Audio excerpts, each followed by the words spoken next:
इतकं वाईट झालंय की आता काय चर्चा करण्यासाठी त्या कुटुंबाकडे राहिलंयच काय, पूर्ण त्यांचं उद्ध्वस्त झालंय. काय असतं बघा, आपल्याला ते वाटतं, परंतु ते दुःख दुःख असतं ना, लय अवघड आहे. असे पोटात तुटायला त्यांचं, म्हणजे लेकरा बाळाकडे बघू सुद्धा वाटत नाही, छोटे छोटे लेकर. त्याच्यामध्ये तरी एक इतकं वाईट झालंय की 6 महिन्याचं लेकरू सुद्धा गेलं. हे खूप दुःख आहे. कोणाची पत्नी, कोणाची आई, कोणाची मावस बहीण, असं असं प्रकारचं खूप वाईट आणि दुःखद घटना ही झाली. ते आता काय बोलावं असं झालंय. मी आता सरकारला सांगितलंय की बावनकुळे साहेब असतील, प्रसाद लाड साहेब असतील, की ते येण्याच्या यायला पण सांगा.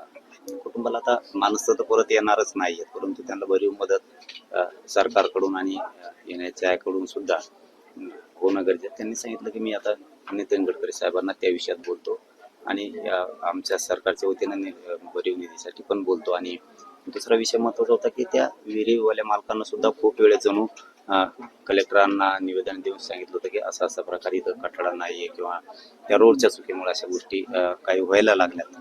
तर त्या संदर्भात 2 दिवसात आम्ही तो पण निर्णय घेतोय. म्हणजे कुटुंबाचं या दुःखद कुटुंबाचं सुद्धा तेच म्हणणं होतं.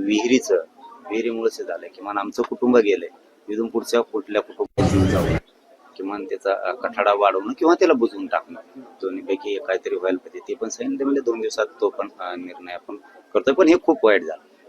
ठेकेदाराच्या चुकीमुळे हे घडलेलं आहे. महाराष्ट्रात त्याची कधीच पुनरावृत्ती होऊ नये यासाठी आता अधिवेशनात हा विषय मुख्यमंत्र्यांनी चर्चेला घेऊन यावर ठाम पाऊल उचलणं गरजेचं आहे. मला वाटतं अधिवेशनातच मुद्दे सगळे उचलावेत आणि त्यानंतरच करावं. त्यापेक्षा सरकारच तुमच्या हातात 2 घंट्यात तुम्ही सांगू शकताय. तेच विषय मी प्रसाद लाड साहेबांना आता सांगितलाय, बावनकुळे साहेबांना. आणि कारण ते महसूल अंतर्गत ते विषय येतो, येण्याचा याचा विषय तो येतोय. दोन्ही माणसं त्यांच्याकडे आहेत. त्यांनी जर आता सांगितलं की विधानसभेत काय अधिवेशनात मुद्दा उचलायची काही गरजच नाही, त्यांनी आता पण सांगितलं त्याचा कठडा वाढवा किंवा त्याला बुजवून टाकायचं, ते उद्या सकाळी पण होऊ शकतं. विहीर ज्याची होती शेतकऱ्यांनी आता काय चर्चा करण्यासाठी त्या कुटुंबाकडे राहिलंयच काय, पूर्ण त्यांचं उद्ध्वस्त झालंय. काय असतं बघा, आपल्याला ते वाटतं, परंतु ते दुःख दुःख असतं ना, लय अवघड आहे. असे पोटात तुटायला त्यांचं, म्हणजे लेकरा बाळाकडे बघू सुद्धा वाटत नाही, छोटे छोटे लेकर. त्याच्यामध्ये तरी एक इतकं वाईट झालंय की 6 महिन्याचं लेकरू सुद्धा गेलं. हे खूप दुःख आहे. कोणाची पत्नी, कोणाची आई,